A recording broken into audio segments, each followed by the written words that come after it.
In a sentence, it holds the police to account.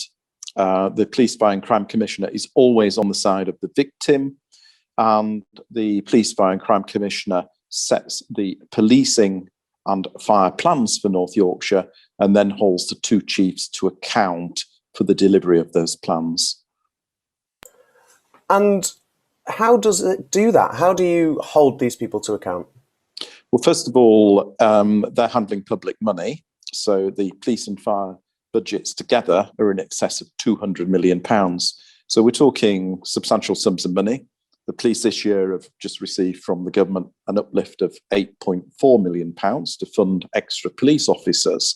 So a part of the role is financial scrutiny to make sure that the police service and the fire service gets value for money, but that they can also deliver the key things that they need to deliver. And so there are what's called scrutiny meetings, where obviously officers come before the scrutiny committee to answer questions and to pick up on the delivery and the performance both of the police service and the fire service in North Yorkshire. And you'll have a number of priorities and things you're campaigning on. What is your number one priority if you were to be elected?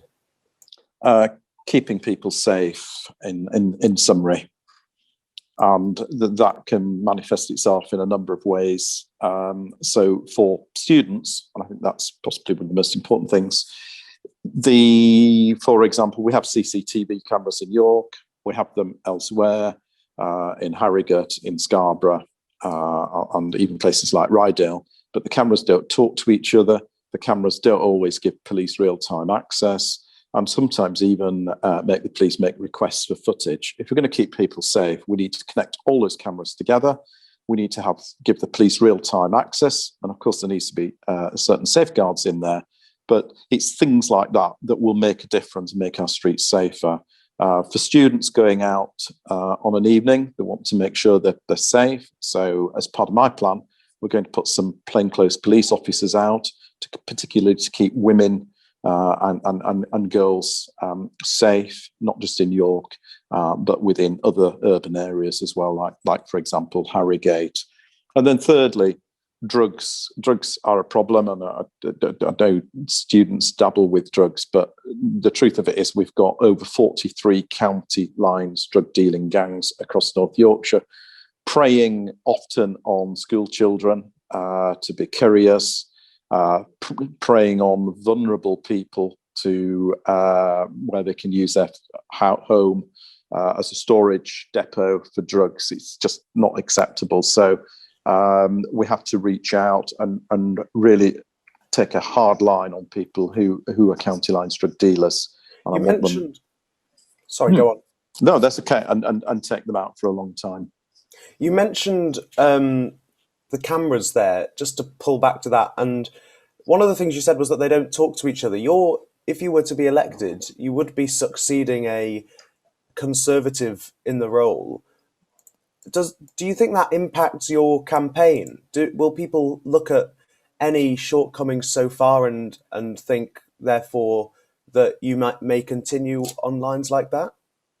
Well, I think the current PFCC's identified the cameras as an issue. I think the opportunity I have is that North Yorkshire is looking at either becoming a single unitary authority based on North Yorkshire, or based on two district council, east and west for North Yorkshire. I think the interesting aspect of all of that is that it gives us an opportunity to do a reset in terms of things like CCTV cameras. So instead of involving over 7 local authorities who are providing CCTV facilities, that we actually roll that into either the new North Yorkshire Council that's proposed, or the 2 separate councils covering the east and the west. Just finally, we are running short on time. The public engagement with the PFCC is famously not that high. How would you aim to change that?